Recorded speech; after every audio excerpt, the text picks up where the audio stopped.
En ces jours de fête, on entend souvent parler d'un mot, c'est les traditions.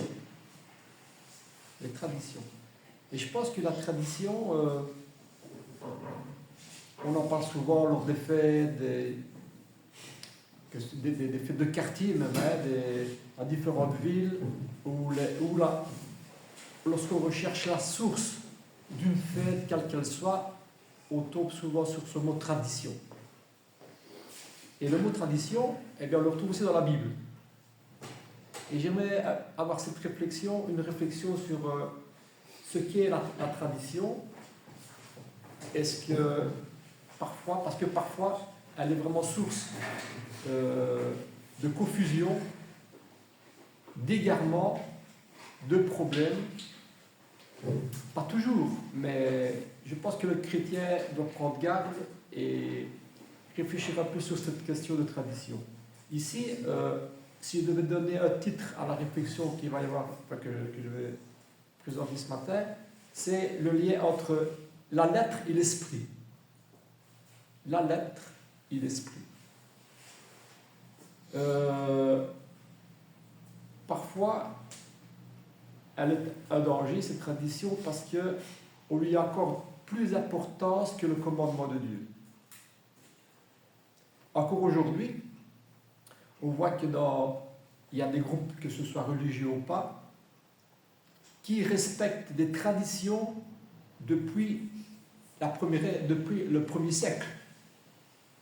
Par exemple, l'histoire et le respect du sabbat encore aujourd'hui, ce sont des gens qui se sont figés à cette loi qui était un commandement de Dieu, de la loi, et qui se sont figés à cette loi en oubliant le reste de la parole de Dieu et les commandements de Dieu au profit de ces traditions. Et ça, c'est un problème que Jésus relève souvent, et un reproche qu'il fait aux Juifs, en particulier aux pharisiens, qui accordent plus d'importance à la tradition qu'au commandement de Dieu. Ça, ce sont des versets qu'on va voir tout à l'heure, et ce sont des versets qui sortent de la bouche du Christ. Et dans tout son ministère, on voit que Jésus relève ce danger-là du respect des traditions plus que des commandements de Dieu. Par exemple, un jour, on sait que durant son ministère, il a dit beaucoup de choses, il a annoncé la nouvelle, et puis il a fait beaucoup de miracles. Il a fait beaucoup de miracles. Et un jour, eh bien, il se trouve, c'est dans l'évangile de Jean, il se trouve, c'est le jour du sabbat, justement, et il monte à Jérusalem et il se trouve devant un tableau c'est une piscine, la piscine de Bethesda. Et c'était une piscine tout à fait particulière parce qu'il se passait que là se rassemblaient toutes sortes de malades. Il y avait des boiteux, il y avait des malades, des aveugles, il y avait des paralytiques. Pourquoi? Parce que de temps en temps, dans cette piscine, il y avait un mouvement qui se créait, un mouvement de vague, qui était provoqué par un ange de Dieu, et celui qui descendait le premier dans cette piscine était guéri, quelle que soit sa maladie. Vous imaginez, celui qui était malade, quelle que soit sa maladie, s'il pouvait, c'est la possibilité d'être là à ce moment-là, et de descendre le premier, eh bien, il était guéri, quelle que soit sa maladie. C'est tout à fait extraordinaire. Et malheureusement, là se trouvait un homme, malheureusement, a priori, en première vue, il se trouvait un homme qui était malade depuis très longtemps, depuis en fait 38 ans. Donc pour souligner le désir et l'importance que cet homme, si je pouvais descendre le premier, à un moment où l'ange descend, si je pouvais être là, je serais guéri de cette maladie que j'ai depuis 38 ans. Et heureusement pour lui, Jésus passe par là et il lui pose une question. Et la question, il dit, veux-tu être guéri? Imaginez dans la tête de cet homme, ben bien sûr, je vais être guéri. Bien sûr, c'est pour ça que je suis ici, en fait. Et le malade répondit, Seigneur, je n'ai personne pour me jeter dans la piscine quand l'eau est agitée, par rapport à ce qu'on a dit précédemment. Et pendant que j'y vais, il y a l'autre qui va, et il est là avant moi, et voilà. Et chaque fois, je suis empêché d'être guéri. Et Jésus lui dit, lève-toi, lui dit Jésus, prends ton lit et marche. Aussitôt cet homme fut guéri, il prit son lit et marcha. Et le verset, c'est en fait Jean chapitre 5, hein.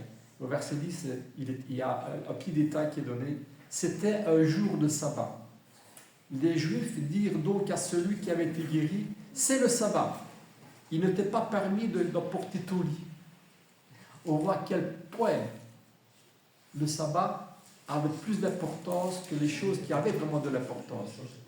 Le Christ, celui qui est annoncé dans la loi, vient et pratique cet acte d'amour, cette guérison qui libère un homme malade depuis 38 ans, et les Juifs, tout ce qu'ils trouvent à dire, c'était le jour du sabbat, et donc il ne t'est pas permis de porter ton lit.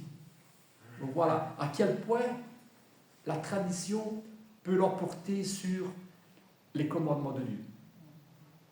C'est assez remarquable dans ces choses-là. Au point que verset 16, il est dit, c'est pourquoi les Juifs poursuivaient Jésus et cherchaient à le faire mourir. Parce qu'il faisait ces choses le jour du sabbat. Et ça c'est fou, quoi. Et ce sujet de sabbat, on le retrouve encore aujourd'hui.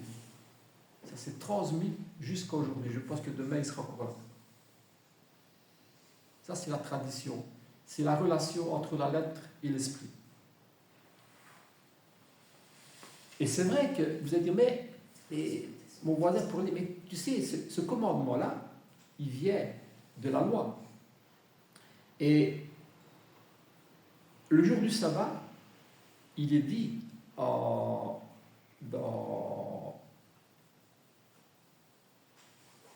pense que c'est je n'ai pas le verset que ça. En tout cas, ce verset-là dit, le 7e jour est le jour du sabbat. De l'Éternel, tu feras aucun ouvrage. Ouais, c'est la loi. Donc, pourquoi est-ce que tu me dis qu'ils avaient raison, ces Juifs, de reprocher à Jésus et à celui qui a porté son lit qu'il commettait un péché? Par la limite, on pourrait raisonner comme ça. Et puis, il y a un autre verset dans le même livre des Deutéronomes qui dit, au chapitre 4, verset 2, il dit, vous n'ajouterez rien à ce que je vous ai prescrit et vous ne retrancherez rien, mais vous observerez le commandement de l'Éternel votre Dieu tel que je vous l'ai prescrit. Je prends la défense ici des Juifs, apparemment. Mais ces Juifs s'arrêtaient à ces paroles de Deutéronome, chapitre 4 et un peu plus loin, et en oubliant tout le reste. Et surtout en oubliant les prophéties qui annonçaient la venue de ce guérisseur, je dirais, ce Christ qui a guéri le paralytique, et qui les affranchissait de la loi. Parce que la loi était tout simplement là comme pédagogue pour apprendre une leçon qui l'amenait à Christ. C'est ça qu'on voit aussi dans le reste des commandements de Dieu. Et lorsqu'on se fige à la tradition, c'est ça le danger que je disais tout à l'heure. Il y en a qui... et c'est la majorité des cas. On se fige à la tradition en oubliant l'origine même de cette tradition, pourquoi elle est là, et ce qui suit, en n'oubliant surtout pas les commandements de Dieu, dans son entièreté, depuis la première lettre alors jusqu'à la dernière lettre. Et là, on ne risque pas de se tromper. Comme on le fait lors des études, c'est ça qu'on essaie de faire lors des études. Il faut approcher la parole avec un cœur honnête et sincère, et simple surtout, pour essayer de tirer l'enseignement dans son entièreté, pour ne pas se tromper. Parce qu'on est vite fait, on est vite égaré. Et c'est ça, on parlait de l'ancien dans l'église, c'est ça, hein? La bénédiction d'avoir un ancien dans l'église, qui a les conditions de dire, oh là, on se trompe. Parce que là est écrit, et là est écrit aussi. Comme Jésus a fait pour se défendre devant le diable, il est aussi écrit. Voilà. Et ça, il faut faire attention. Et nous avons toute cette responsabilité, c'est vrai. Mais, on ne va pas reprendre la discussion, on n'est pas, je ne suis pas l'ancien, et vous n'êtes pas des anciens. Donc, c'est une réflexion par rapport même à l'étude qu'on a fait ce matin. Il a fait des miracles, et plus tard, eh bien, il va encore faire d'autres miracles. Il va guérir un aveugle-né en lui appliquant la boue sur les yeux. Vous vous souvenez de cette guérison-là aussi, c'est en Jean chapitre 9, dans le même évangile. Et c'était aussi un jour du sabbat. Et je ne crois pas qu'il a fait... Il a repris, parce qu'il était décrit dans l'évangile, j'ai fait encore beaucoup d'autres miracles. Mais pourquoi est-ce qu'il a repris ceux-là? Parce que ces guérisons-là apportent un enseignement. Et l'enseignement, c'est quoi? C'est la supériorité des commandements de Dieu par rapport aux traditions. La supériorité de Jésus-Christ et de l'affranchissement qu'il apporte à l'Église par rapport aux traditions et à la loi de Moïse. Sans oublier que ça vient aussi de Dieu, mais avec l'importance qu'on leur donnait et avec l'évolution qu'on doit apporter. L'ancienne alliance et la nouvelle alliance. Si on s'arrête là, la loi ne s'ouvre pas. Et ça devient même, dit la parole, une malédiction. Parce que personne n'est capable de respecter la loi parfaitement. Donc nous sommes tous condamnés. Romains chapitre 3. Nous sommes tous pécheurs. C'est ça. Donc, la lettre et l'esprit. Il a fait d'autres miracles et l'aveugle-né, en Jean chapitre 9, c'est encore un jour de sabbat. Et c'est exactement la même chose qui se passe avec la leçon que l'exemple de ce miracle de l'aveugle-né nous apporte en disant la lettre et l'esprit. Dans l'Ancien Testament, Dieu a écrit la loi, sa loi, sur une pierre. Maintenant, il écrit dans le cœur des personnes. C'est ça la différence. La lettre et l'esprit. Plus tard, il fait d'autres miracles. Et en Jean chapitre 9, dans le cas de la guérison de l'aveugle-né, on va lire juste un verset, eh bien, ces mêmes pharisiens auxquels Jésus reproche de respecter plus la tradition que les commandements de Dieu, eh bien, ces pharisiens, en Jean chapitre 9, au verset 24, d'abord au verset 14, on voit qu'après la guérison, au verset 13, ils menèrent vers les pharisiens celui qui avait été aveugle. Or, c'était un jour de sabbat. Et je ne crois pas que ça a été choisi au hasard. C'est encore pour nous donner une leçon.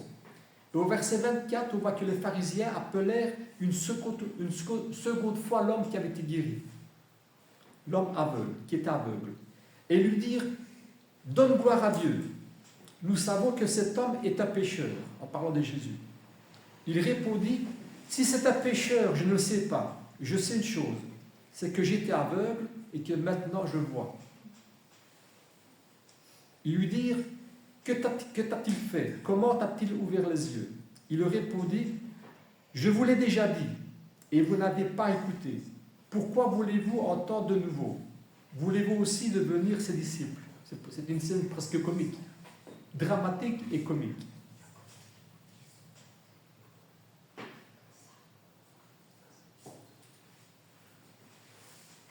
Et on voit le petit conflit qui se fait entre la personne guérie et ses pharisiens. Les pharisiens n'ont jamais accepté de privilégier les commandements de Dieu à la tradition. Et c'est ça le danger. Quand la Bible dit aussi dans le Nouveau Testament, la loi peut être une malédiction. Quand justement l'homme n'accepte pas le rang qu'elle a, cette tradition, c'est-à-dire une transition pour nous apporter la nouvelle alliance, pour nous apporter les commandements de Dieu et la loi du Christ. C'est ça. Ou ça peut devenir une malédiction.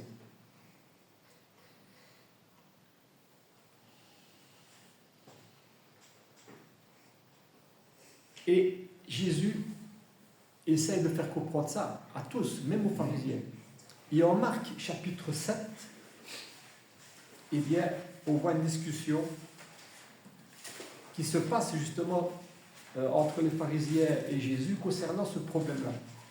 En Marc chapitre 7, et Jésus, il ne mâche pas ses mots, il est franc, il est bien clair dans ce qu'il dit là. En Marc chapitre 7, au verset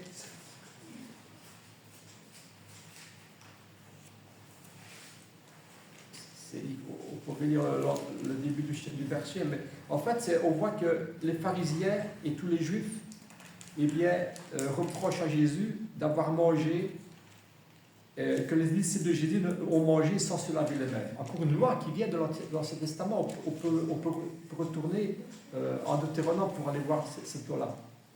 Et au verset, je vais lire les versets 8 à 13.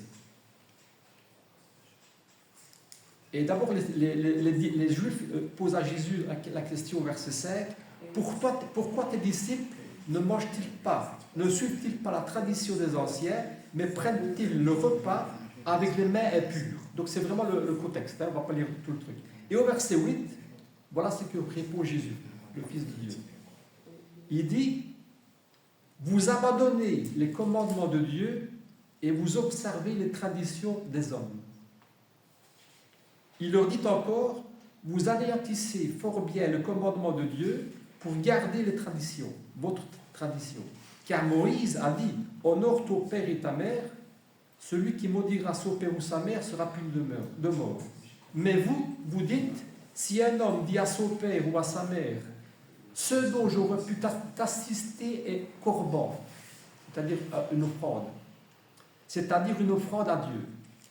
Vous ne le laissez plus rien faire pour son père et pour sa mère, annulant ainsi la parole de Dieu par vos traditions. C'est ça qu'il reproche aux Juifs. Il ne dit pas c'est pas de Dieu. Oui, c'était la loi. Mais maintenant, vous placez ça au-dessus des commandements de Dieu. Parce que vous prenez comme prétexte ce cas de respecter son père ou sa mère, et ce dont j'aurais pu t'assister est corban, c'est-à-dire une offrande pour Dieu. Donc, n'honore pas ton père ou ta mère, n'aide pas ton père ou ta mère, parce que la loi dit certaines choses. Mais ce n'est pas le commandement de Dieu, ça. Il faut placer le commandement de Dieu au-dessus des lois de l'Ancien Testament, pour arriver justement à cette nouvelle alliance que Jésus présente, de la part de celui qui a même écrit la loi.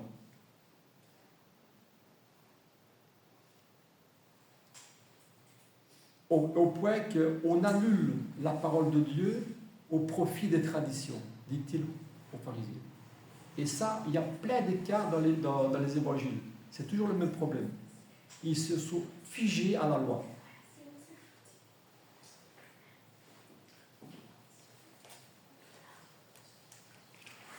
Alors, d'où vient la tradition? En général, les traditions, elles viennent de ce désir de remplacer le culte en esprit par tous ces rites, ces traditions, ces formes, ces formules. Le désir de remplacer l'adoration et l'amour par les règles de toutes sortes. C'est le cas dans les exemples qu'on a vus ici. On remplace l'amour du Christ qui a guéri ce malade, ce paralytique, par une tradition qui est « ne prends pas ton lit, il fallait rester comme tu étais, ne pas accepter la guérison de la part du Fils de Dieu ». Ça va jusqu'à ce point-là, la tradition.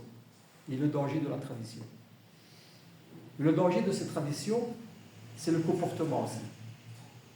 C'est ça qui fausse la conscience. On sait que c'est meilleur, mais finalement, on va rester attaché à la tradition. Et finalement, ça trouble l'esprit aussi. Et je pense que c'est aussi la raison pour laquelle Jésus reprend aussi durement les pharisiens, ces docteurs de la loi, parce qu'ils ne veulent pas ouvrir les yeux. C'est là le reproche qu'il faisait dans l'Ancien Testament, c'est ce cas-là, hein, à cause de ça, que vous ne voulez pas ouvrir les yeux, vous voulez rester aveugle, vous ne pouvez pas voir les conséquences de la loi et cette étape qui suit la loi. Vous voulez rester aveugle et vous voulez vous boucher les oreilles. C'est ça que ça veut dire dans l'Ancien Testament et qui sont repris dans le Nouveau Testament. Le pire, comme un ancien qui serait mal nommé dans une église et qui mènerait le troupeau, l'église, dans un mauvais chemin, eh bien, ces pharisiens qui étaient comme les docteurs de la loi, qui étaient respectés dans la société juive, eh bien, ce danger est repris et cité par Jésus lui-même, en Matthieu chapitre 23. Donc je passe un peu d'un évangile à l'autre, ce n'est pas grave. En Matthieu chapitre 23, concernant le même sujet, hein, et au verset, dans les premiers versets, il dit, d'abord il est privé à la foule. Il dit, vous savez, vous allez voir ces pharisiens qui sont dans la chair de Moïse, qui se lient, qui s'arrêtent pour faire voir qu'ils prient, qui font toutes sortes de choses animées par l'orgueil, je dirais, hein, de leur statut social et de se montrer avec ce masque de bons serviteurs de Dieu. Eh bien, ils ont des phylactères, etc., etc. Ils prennent la première place dans les synagogues. Ils aiment à être salués, à se faire saluer dans les places publiques. Et ça nous rappelle des choses aujourd'hui, ça. Hein? Et dans les siècles passés. Hein? On voit ça aujourd'hui encore. Eh bien, au verset 8, il dit, mais vous, en s'adressant à l'Église, aux chrétiens, mais vous, en s'adressant à nous finalement, ne vous faites pas appeler rabbi, car vous n'avez qu'un maître qui est le Christ. Et vous êtes tous frères, et n'appelez personne sur la terre votre Père, car un seul est votre Père, celui qui est dans les cieux. Ne vous faites pas appeler directeur, car un seul est votre directeur, le Christ. Le plus grand parmi vous sera votre serviteur. Quiconque s'élèvera sera abaissé, et quiconque s'abaissera sera élevé. Malheur à vous, scribes et pharisiens, hypocrites, parce que vous fermez aux hommes le royaume des cieux, vous n'y entrez pas vous-même, et vous ne laissez pas entrer ceux qui veulent entrer. C'était ça le danger. Ils se trompaient, et ils entraînaient d'autres dans cette tromperie, dans cet égarement. Et c'est la même chose aujourd'hui encore. N'appelez personne Père, si ce n'est votre Père qui est dans les cieux. Eh bien, il y en a qui se sont arrêtés à la tradition pour accepter de se faire appeler Père, pour ne pas accepter le commandement de Dieu. Le choix a été fait par eux en disant, oh non, je reste dans la tradition et appelez-moi Père quand je suis assis sur cette chair. Voilà. Donc, ce n'est pas nouveau tout ça. Mais le chrétien dit, faites attention à ça. Pour les chrétiens, faites attention à ça. Et ne vous faites pas appeler Père ou directeur, parce que Christ est venu apporter non seulement la parole, mais l'exemple. Il n'a pas accepté de se faire, de s'asseoir sur une chair. Au contraire, il s'est humilié, jusqu'à la mort pour vous montrer cet exemple-là. Parce que c'est ça le commandement de Dieu. malheur à vous scribes, parce que vous fermez vos yeux et que vous forcez les autres qui vous suivent à fermer les yeux aussi sur les commandements de Dieu. Ça, c'est le problème des traditions. Je vois l'heure, les 32-33. J'avais encore peut-être un exemple ou deux, mais j'aimerais juste terminer par une petite réflexion que j'avais notée.